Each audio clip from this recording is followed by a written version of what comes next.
Started off before we let you talk. I feel your energy. I'm so excited to be here tonight. First of all, I want to welcome everyone and welcome everyone at home for logging in tonight. It's fantastic to see so many faces for this virtual event. I think we're over 60 people. That's amazing. And I believe this is the first time that JNF Canada and Maccabee Canada are actually having an event together and have teamed up to do such a wonderful event. Two very strong Jewish organizations have come together to bring unique content to our communities during these challenging times. So very nice. So a big round of applause for that. Speaking to that, thankfully, we are all safe and at home, but we see that the healthcare systems around the world have been struggling to treat the critically ill. The hospitals in Israel's big cities are managing, but the hospitals in Israel's periphery cities are limited in their supplies, do not have fundraising arms, and do not have the funds to acquire more ventilators without additional help. Some of you may already know that JNF Canada recently launched an emergency campaign to purchase much needed ventilators for hospitals located in Israel's periphery. If you are able to, we kindly ask for you to support towards this special campaign.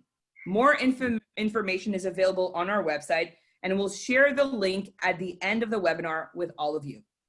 Lastly, let me just say that Pinball Clemons is more than just a famous athlete. He's truly one of Canada's most beloved personalities, and I'm so excited he is joining us tonight.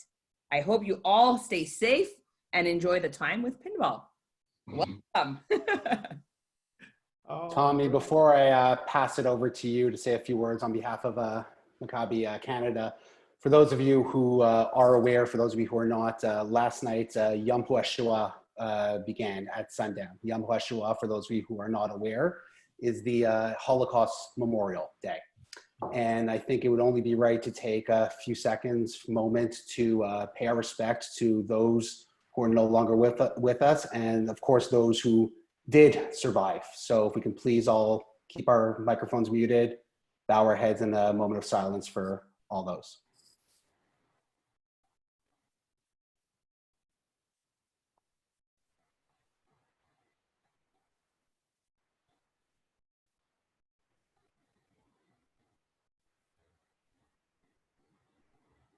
Thank you all. So, on a lighter note, Tommy, Maccabee Canada. Thank you. Please introduce yourself. I actually was going to start with what you just finished with. And so I'm going to keep it on a bit of a sad note for a second, but I think we should also pay respects to all of those around the world who have had difficulties in the loss of life due to the coronavirus, which is just unbelievable. And also to the tragedy in Nova Scotia over the weekend. That's really another senseless act. And hopefully we'll come out stronger on the other side. I know Michael's a very inspirational guy, and I think at the other end of this day today, we'll all feel a little bit better about where we're going. So Michael, I want to thank you. It's great for us to partner with JNF. As you said, great organizations for sure. You guys do wonderful work, and we look forward to hopefully doing more things together in the future.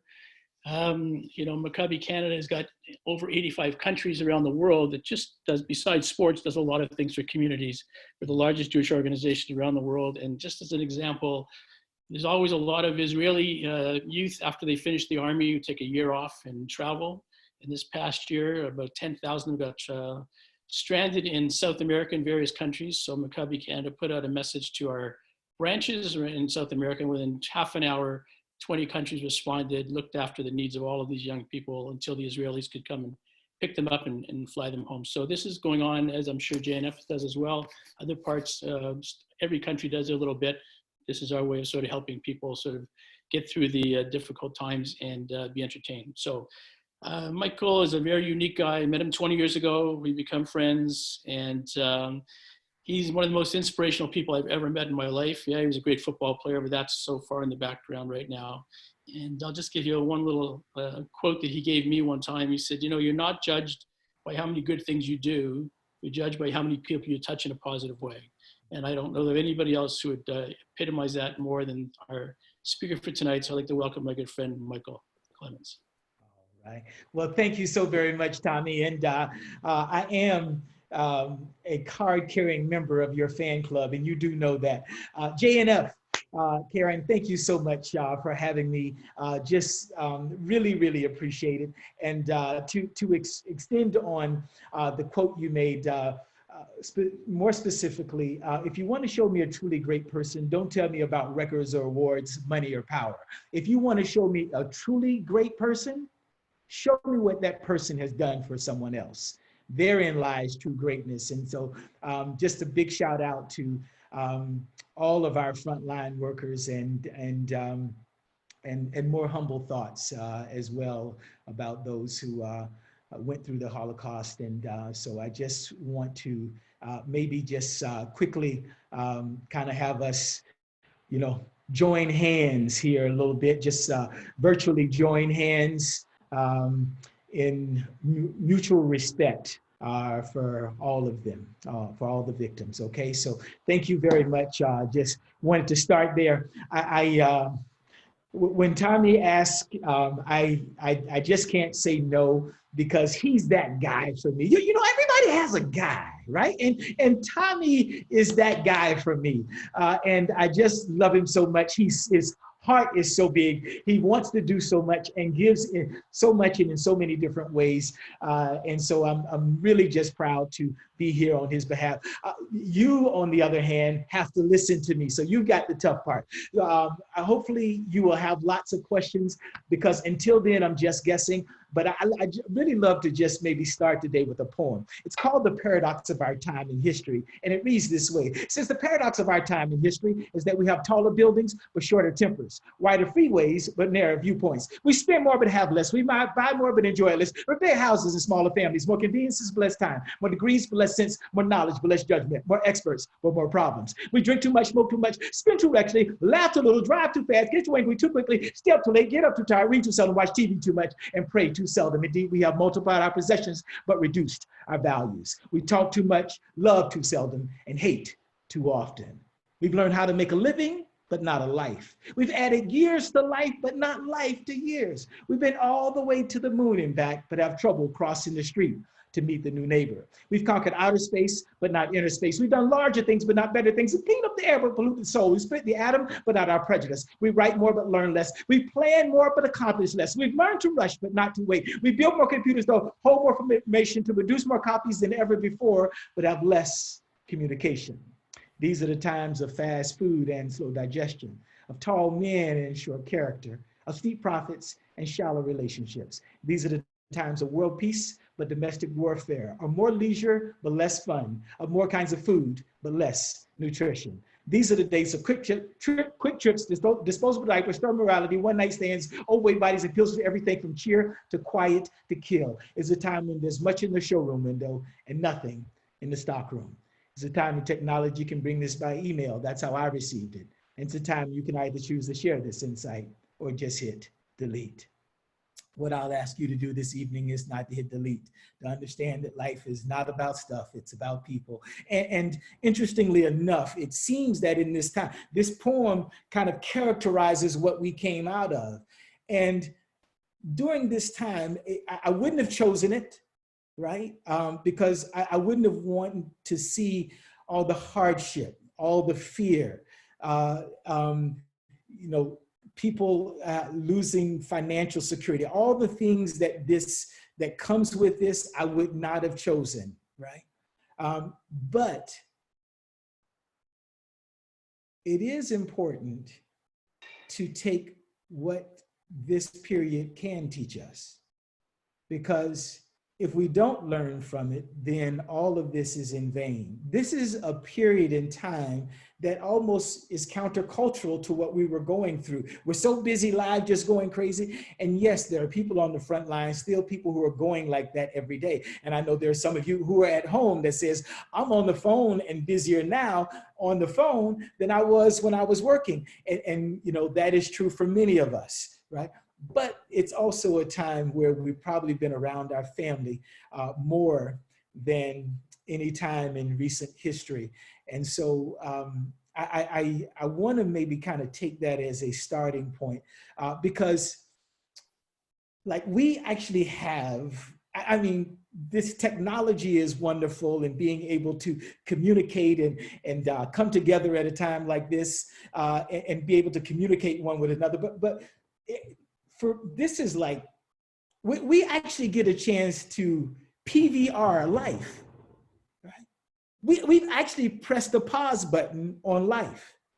And we have a chance now to actually look at life as we knew it and sort of examine the things that were really good about that. And maybe we'll continue in those things. And then we can actually take a look at some things that may have been sort of gotten out of context a little bit, like this race for stuff, right?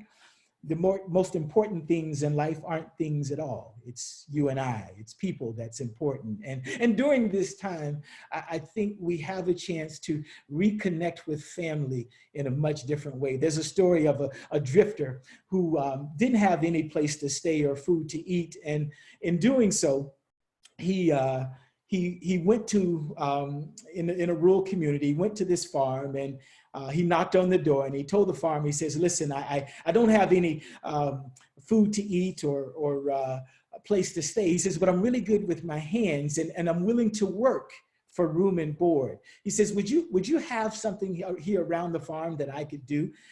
The farmer says, there's always plenty of work around here. There's no fear in that. And he says, yes, I would love for you to come and stay. And he was nice, and as farmers are, right? Just that good heart. But then something switched in the farm. He says, you see that farm over there? He says, yes, sir, I do. He says, that farm over there is my brother's farm. He says, wow, it's a beautiful farm. He says, yes, we have the nicest 2 farms in the area. He says, yeah, I noticed that. He says, that's probably why you came here, right? He says, in fact, it is. He says, and it's probably the reason you didn't go there. He said, you're right, sir. He says, well, you couldn't go there because my brother,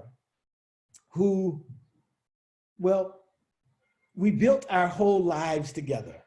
And he took the same tractor that we built our whole lives. It's all because we got in an argument. The same tractor we built our whole lives with, and he drudged a ditch to separate our properties. He says, I'm going to ask you to build a fence so I'll never have to see his place or his face ever again. Now, this seemed a little bit harsh, and certainly a change in temperament to how the farmer originally was. But he needed a place to stay and some food to eat. And so he agreed, and he went to bed, and the next morning he got up, and the farmer had returned his usual disposition, and he was very cheerful. He had prepared breakfast already. He told him that lunch was also in the fridge, and he could go in, and if he wanted more of anything, he would be free to. He said, there's a wood pile out back, and the tool shed. He'll say, you'll have everything you need in order to begin on the fence. So he told him, I'm going into town, and I'll be back at the end of the day. At the end of the day, he comes back, and he still hears hammering.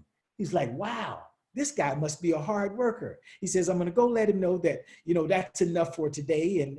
So he went and put some coffee on first, and he went out to find the drifter. And as he walked came around the corner to find him, he saw the shadow walking towards him, and the walk turned into a run. And finally, this guy threw his arms around. He says, my brother, my brother, my brother. He says, I can't believe how myopic, how shallow I was to take the same tractor that we built our whole lives with to separate our properties. And you, my brother, had the kindness, the generosity to build a bridge so that we could have a relationship again. He knew that wasn't his intention, but everything felt so silly at this point. He just hugged his brother, and he hugged him, and he hugged him. And at one point, he knew he had some unfinished business. And as he hugged his brother, he says, hold on, No. I've got to go. And he went, and he actually found the drifter, and he says, I mean, guys, we have trouble saying thank you, right? So he didn't say thank you. He said, you need to know that you have a place to live as long as you need. He says, there's always plenty to do around here. And so for however long you need, don't worry, right?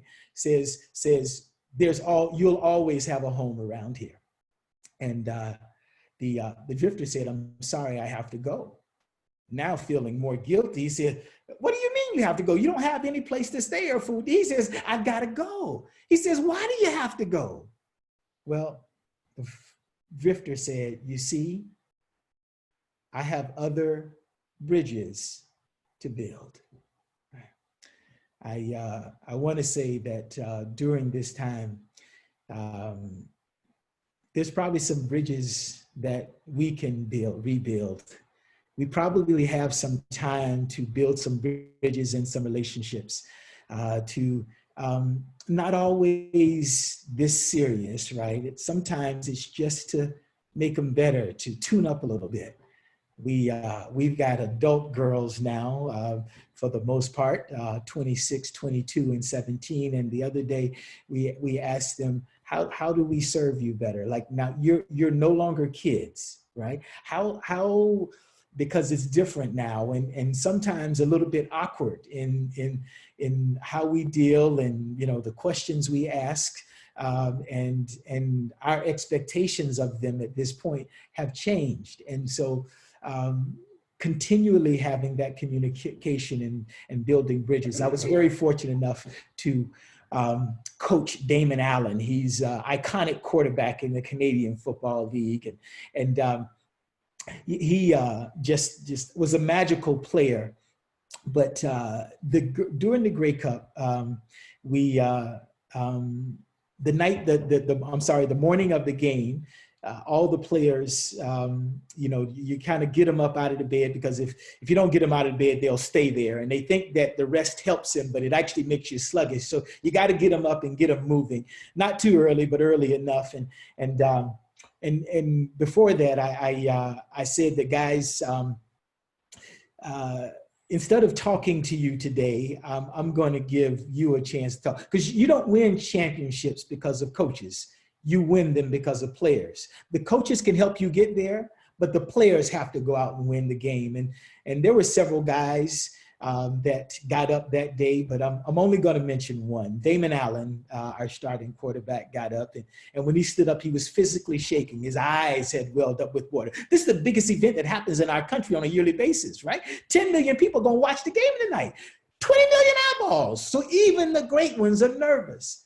And as he stands up, physically shaking, his eyes had welled up with water, he looked at our defensive captain, Michael O'Shea. He says, Michael O'Shea, I played this game for you. He went over, Tony Miles, I played this game for you. Michael Palmer, I played this game for you. What he was saying is, this game is not about me. I play this game for you.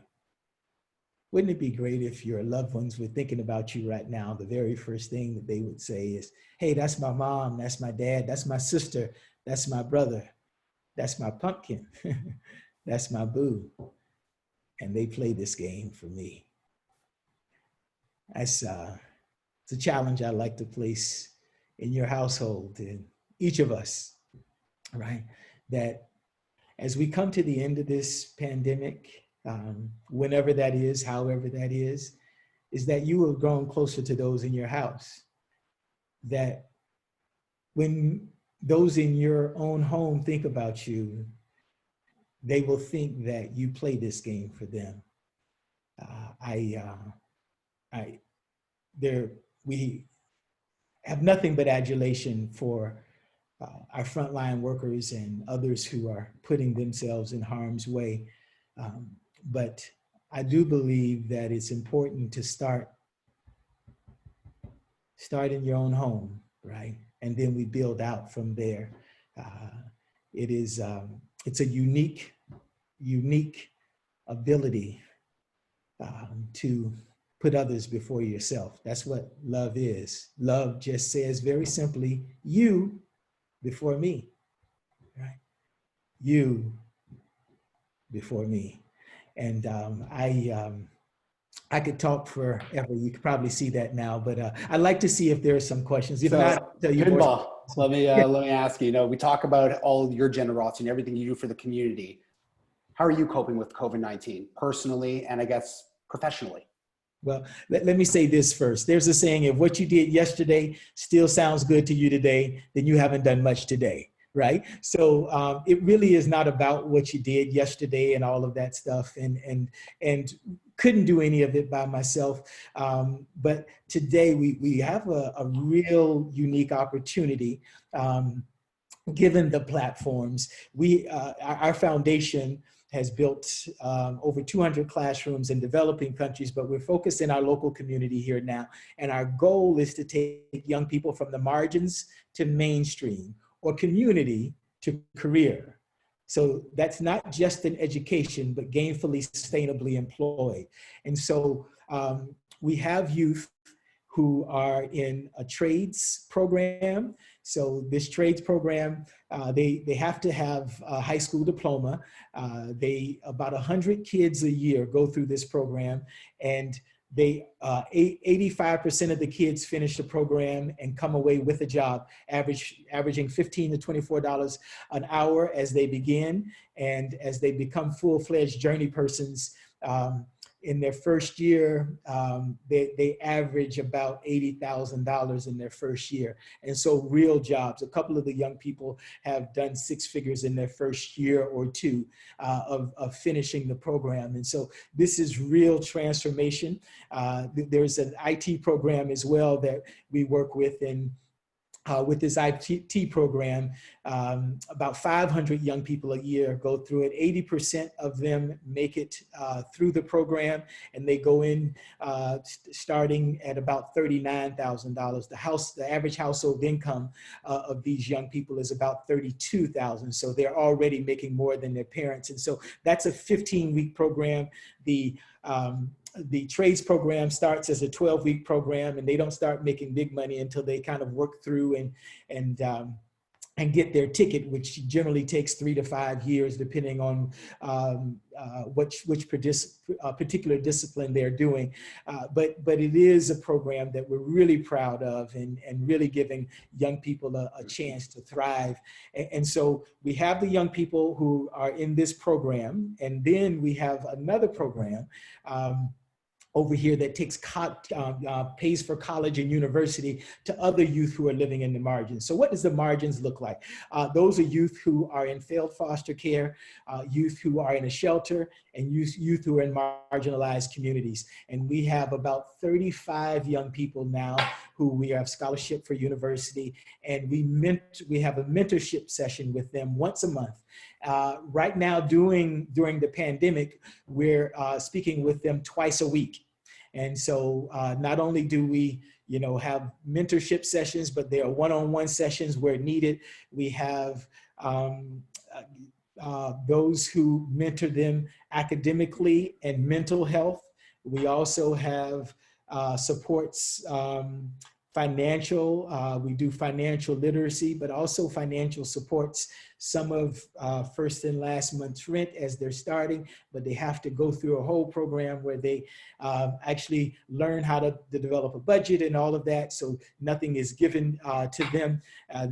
So that program is really thriving here. And then we also have someone who does career counseling on the side of it. So he helps to develop their resumes as they finish school, or the different disciplines they learn with post-secondary training.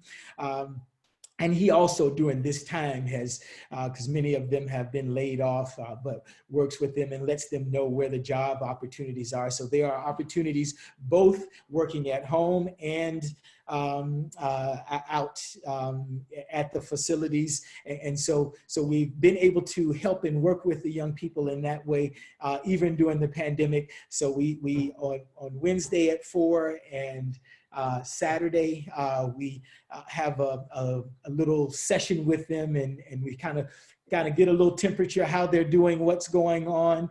All three of the other mentors are on, whether it be in the academic and mental, or the financial, or the career. And so everybody's on at the same time. And it's been a wonderful sort of,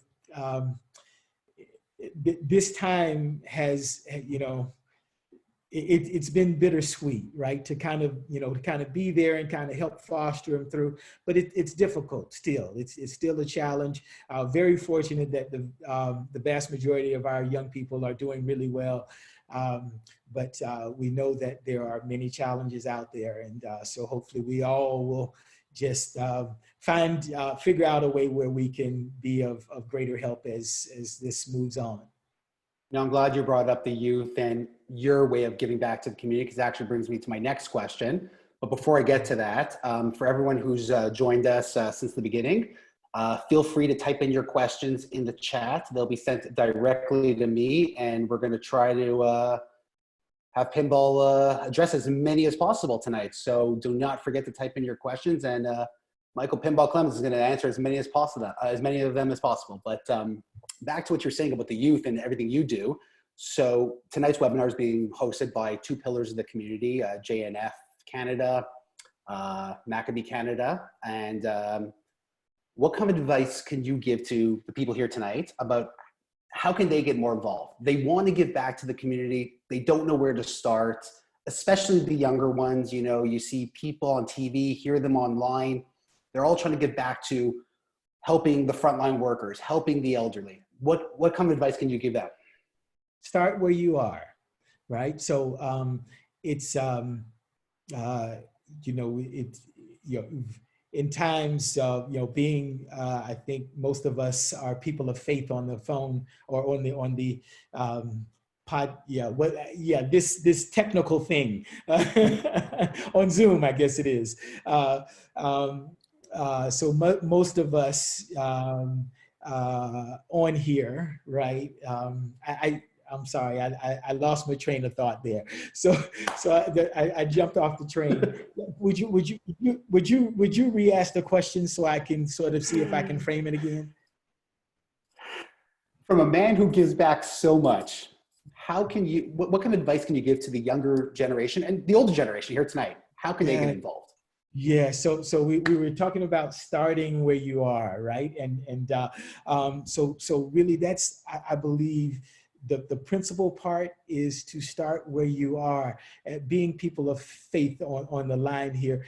There's an old saying, it's impossible to say you love a God who you can't see, right? And you don't love the people who you can see, right?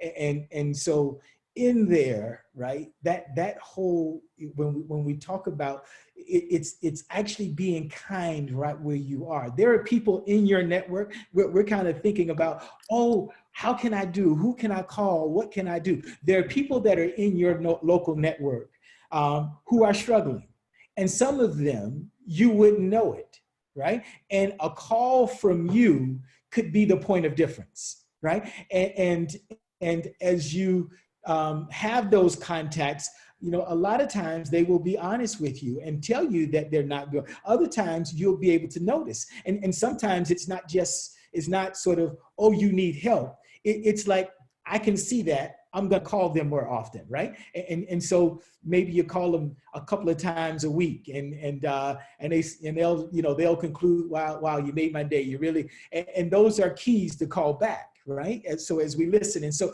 it really does begin with starting where you are and who you are.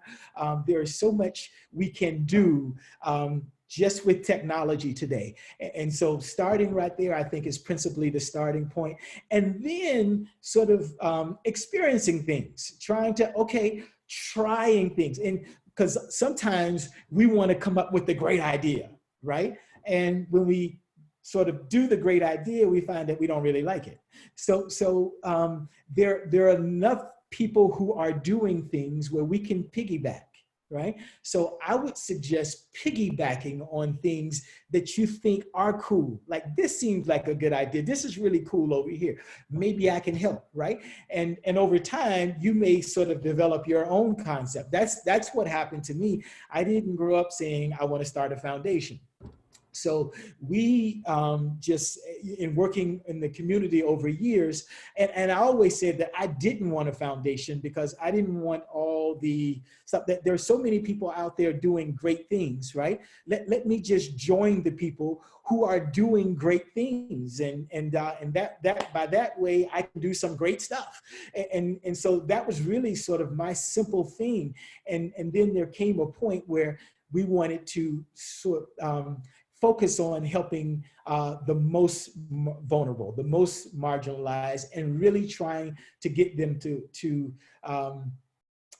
transition into the kind of life that they want to live, rather than just engaging, right? Because you go and you go out to a community and you do something really nice, and the reality is they're going back to their same circumstances. We're trying to build a model where they can tradition or change the trajectory of their lives into something different. And so that's how it started for me, just being out there and being engaged and doing stuff. And still today, I do an awful lot with Special Olympics and Big Brothers, Big Sisters, right? I love these Easter seals. So I'm still, even though we have our own foundation, right? There's still a lot of great things that are going on that we find it important to be involved in, and so still involved with those things. Amazing. Speaking of giving back, Karen, Montreal's JNF president, mentioned earlier, we are, opening up the floor later on to those who want to donate. JNF Canada is currently raising money for some less fortunate people across seas in Israel. We're looking to purchase ventilators, so a link will be provided towards the end of the night. So those who have $5, $10, whatever it may be, we know these are difficult times, feel free to start helping out tonight. We got a bunch of questions flowing in here. Yes. This one, there's two questions right here. One leads into the other. I know the answer to part one, but I'm going to let you give it. Okay. Why pinball? I went for 24 years without a nickname, and I was here 1 week, and the coach says we have this new guy that bounces around like a pinball, and it stuck. Yeah. So. Yes. So very simple answer. Yes. I'm not going to give the person's name who asked that one. She seems a little embarrassed, but hope that answered your question. No, all good. The whole story is we had a goal line scrimmage, and in the goal line scrimmage, that means you're 1 yard away and you're going to score. Well, we had the defense practicing, and so I'm the offensive guy who's trying to score, and the defense, we had all the first team guys over there. So they didn't want the offense to win because obviously our first defense, I'm just with the new guys, the young guys. And so I get hit like I'm supposed to, but I don't fall down. I run around the end and score. And you think that's a good thing, but the coach isn't concerned about you. He's concerned about his defense. And so he gets mad. He says, do it again. And so this time when the defensive guy almost takes he's so close to me when the quarterback is getting the ball. He almost gets the ball out of my hand and he just drills me.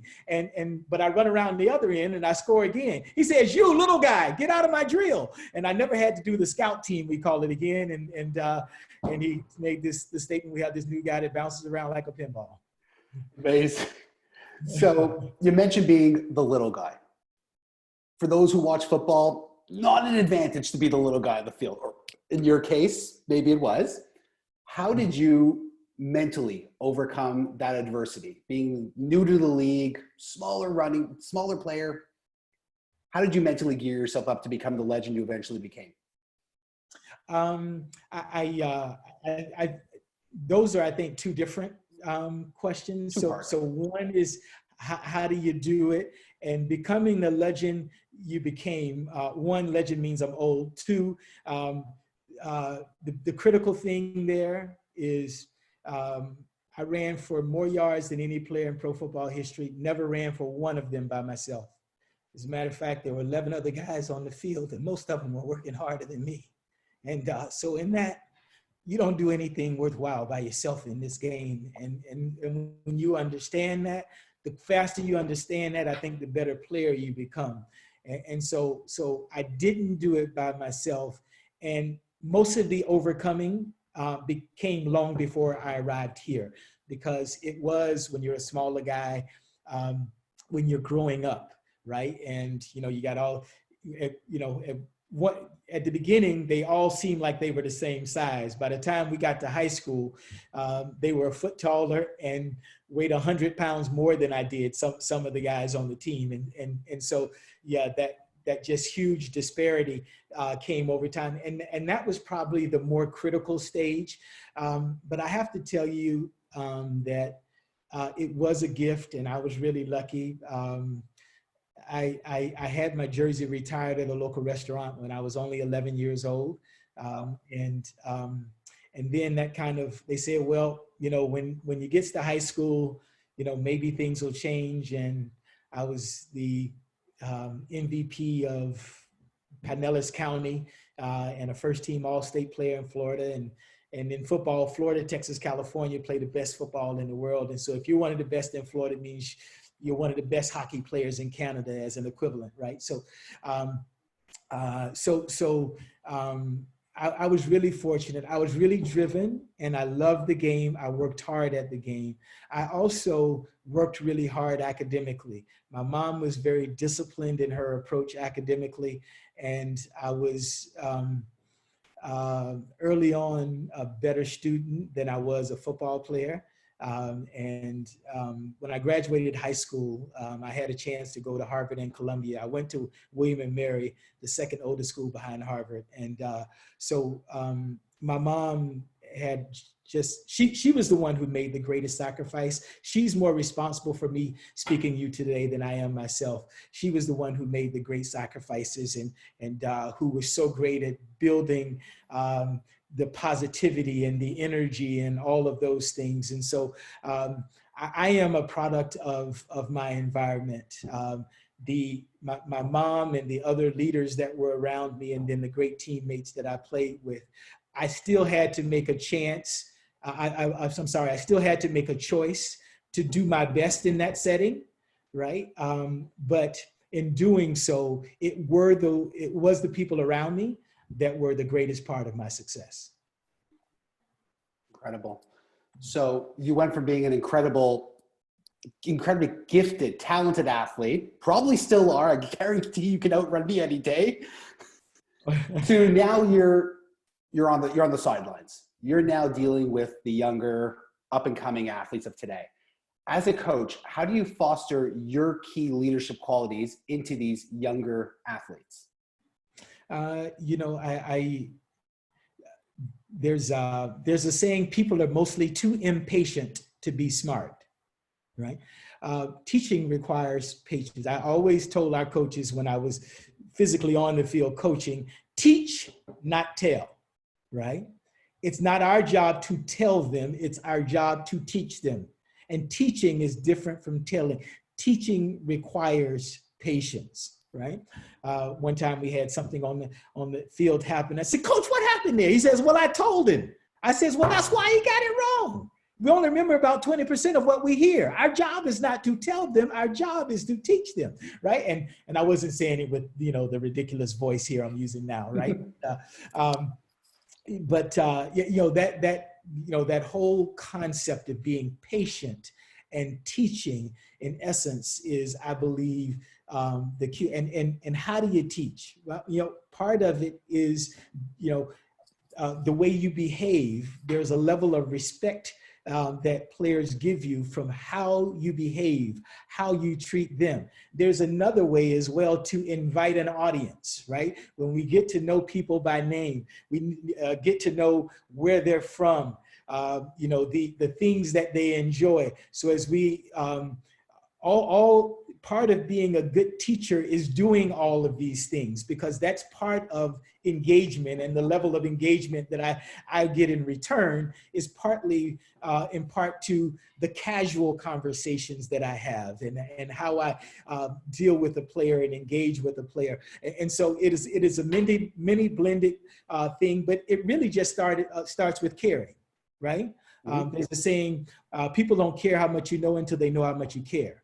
So part of it is, I love my guys. I'm the GM now, so not on the sidelines, but I love all of my players, and I love the ones who had to leave. Right?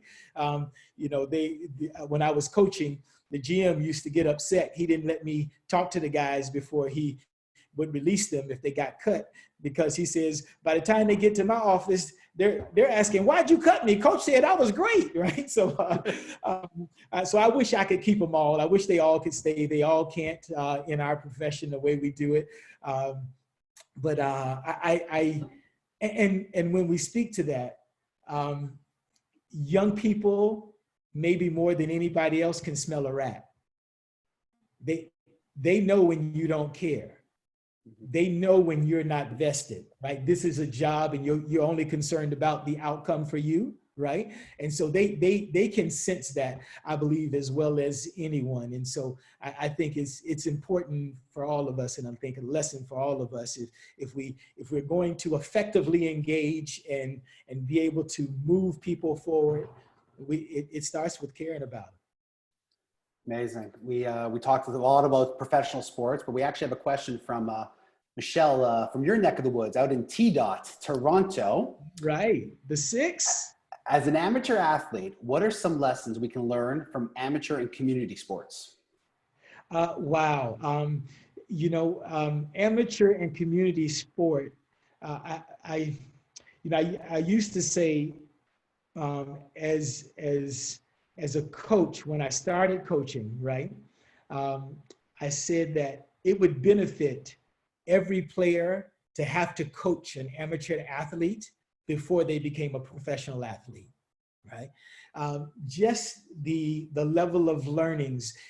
Amateur sport reminds us why we why we started to play the game, right? And it also takes into account, it doesn't sacrifice, right? When they make a rule, they don't sacrifice, they don't change the rule for a special player. They don't, because he can play good, this doesn't apply to him, right? And so amateur sport is this wonderful breeding ground that we have. It is one of the most important breeding grounds for parents, right? So parents have all of these different places where they can talk about life, right?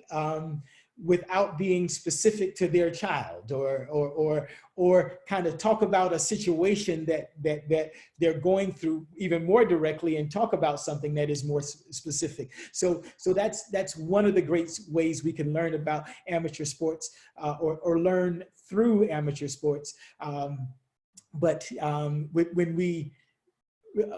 Amateur sport reminds us of, one, how to play the game, and why, and two, I think, why we play the game.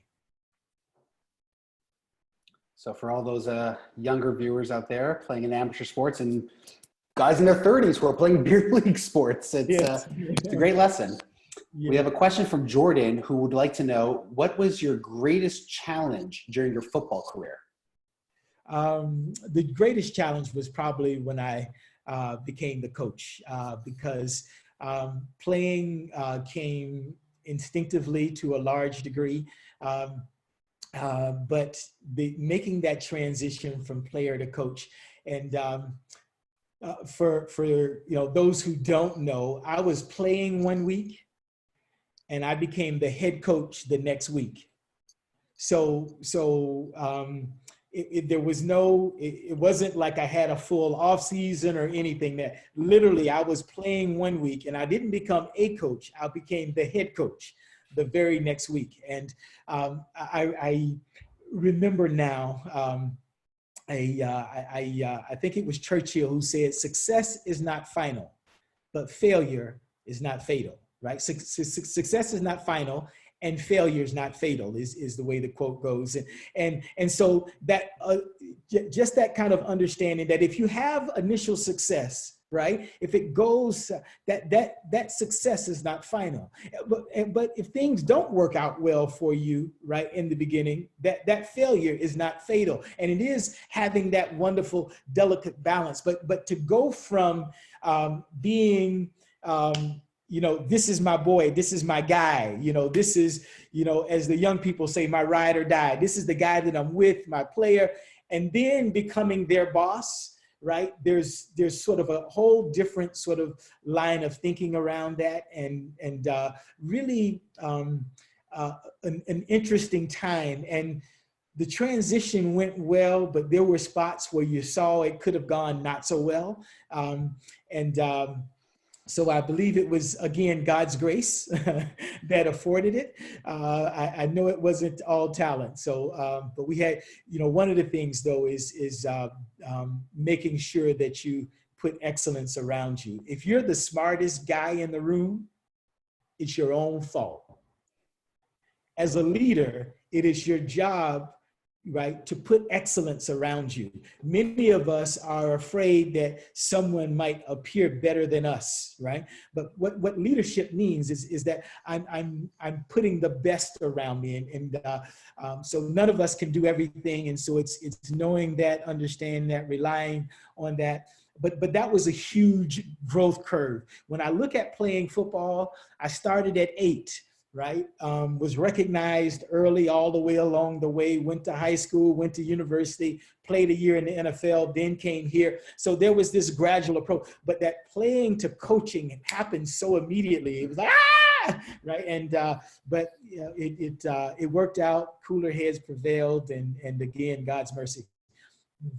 And the career continues on. So you're doing something right over there. Jeffrey first of all says, "Hey, Pinball." He remembers being dazzled by your play. And over the course of your career, he wants to know, did you ever draw a penalty where you were just like, I didn't do it? Ref, you're blind. I didn't do it. That was something that I was trying to, we running backs don't get penalties because we're glorified cowards. We run for people for a living, right? So we're not doing the hard work. We're just running from people. We get the ball, run, right? And so what we do is not that complicated. We run, and so there are not a whole lot of situations. So when you're having to pick up blocks and different things like that, I don't remember having. I know. When I was younger, like college and grade school, I know that, a legal procedure, kind of moving early. When it was on 2, you move on 1. Those kind of things, but I don't remember. I really don't know too much because one of the things I think if you're disciplined as a running back and you really take your job seriously, there are not a lot of situations that afford that. Now the linemen are trying to keep people off of you, right? So it makes sense that they would have holding calls or maybe hit somebody in the back trying to get there or do something like that. But for running backs, that part of it is a little bit different. We don't have a lot of penalties. We shouldn't have anyway. Jeffrey, hope that answered your question. We got a question from David. Wants to know, CFL training camp is obviously going to be delayed, has been delayed due to our current situation. How do you keep your team motivated when they can't be together?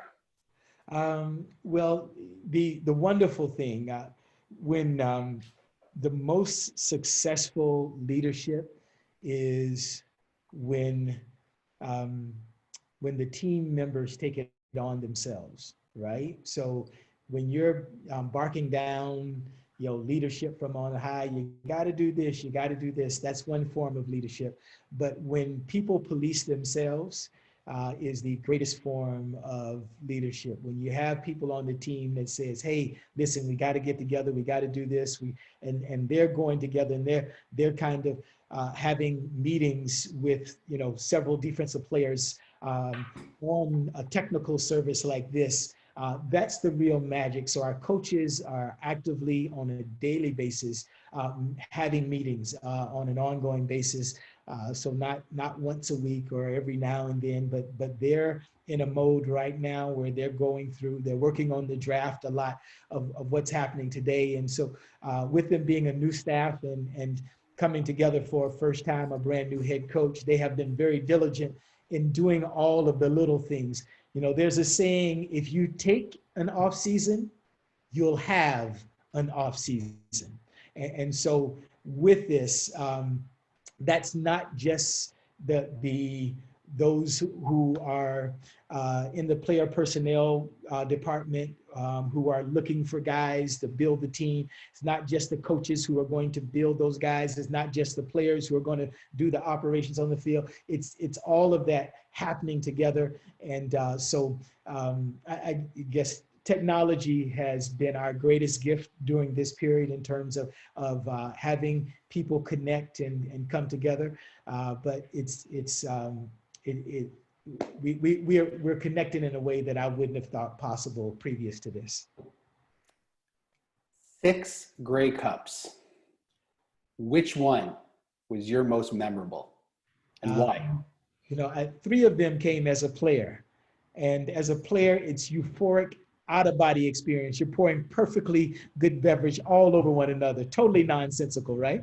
But I say in one victory as a coach, I won 40 times because I won for every guy on that team. The feeling is a little bit different. It's more like when your kids have success. So when you have success, yeah, fun, kind of crazy, yeah. But when your team, as a coach, when your team wins the championship, it's less euphoric, but I believe it's at the same time more valuable, if you will. There's a greater sense of pride and even gratitude, I think, in that experience. So this is not actually a question coming up. This is a comment from Stephanie. Stephanie attended an Argos preseason training camp in Mississauga, probably 20 years ago, when Stephanie was 10 years old. Yes. When Pinball was playing and got Pinball's autograph, a little Argos foam football, and she's treasured it ever since. So Stephanie wanted to know, still holds on to that autograph. Oh, well, tell her she's the real treasure. Stephanie, you heard it from the man himself. So for those of us who don't know, you were born and raised in Florida, I believe. Yes, that's right. There's been some big news recently, and as a native from the Tampa Bay area, which Buccaneers signing? This is one of the closest to home. The Buccaneers signed Tom Brady, and just today they traded for Rob Gronkowski. Can a team go from 9-7 to Super Bowl contenders overnight? Oh, 9-7 is not far away, right? So yeah, that's two things here. One is Mike Tomlin, the coach of the Pittsburgh Steelers, went to the same little school that I did, the College of William and Mary there in Virginia, and so one, my Steelers no longer have to play against them to get to the Super Bowl, right?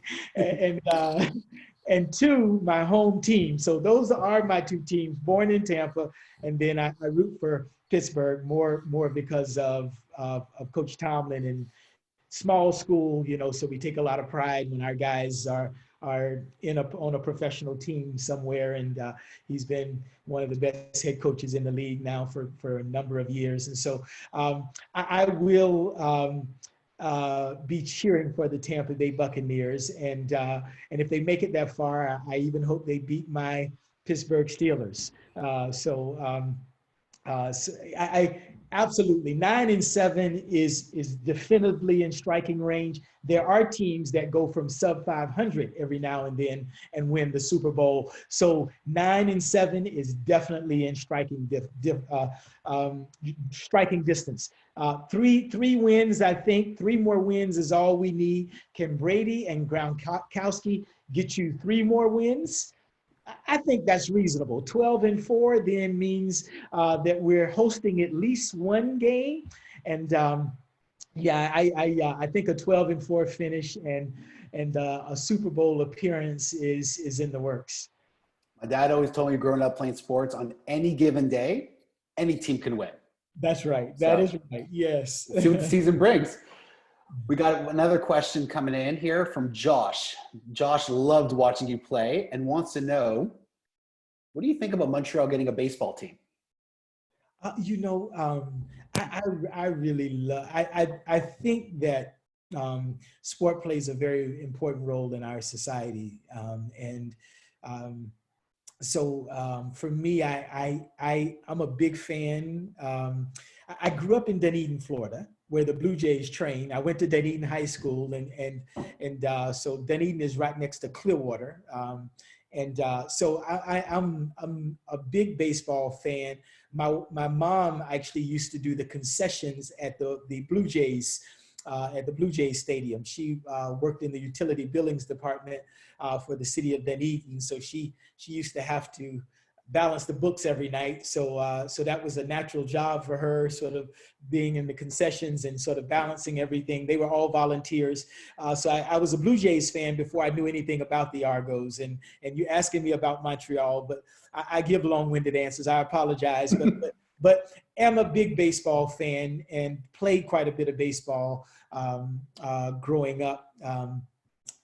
So I think it's the good for the game. I think it's good for the city. I think the rivalry that we might be able to build between Toronto and Montreal would be wonderful. And I just think that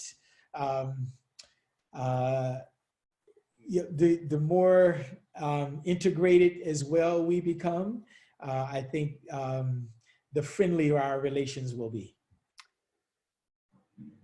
Pinball, before we get to some closing remarks, you have any last inspirational words to help the rest of us through the whatever new normal future brings us?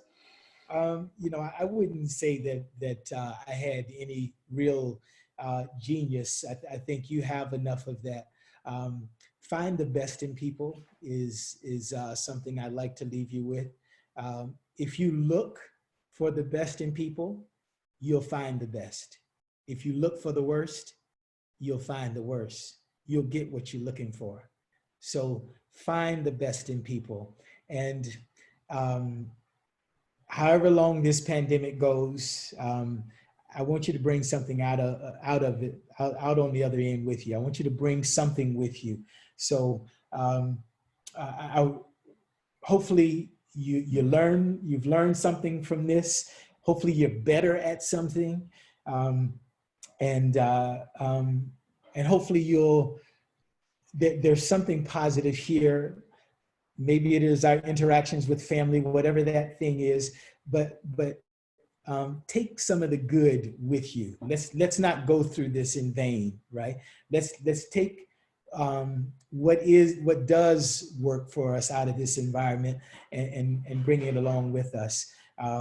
I would often say to the guys, your best is always good enough, but your best should get better. Let me say that again. Your best is always good enough. But if you're giving your best all the time, your best will get better.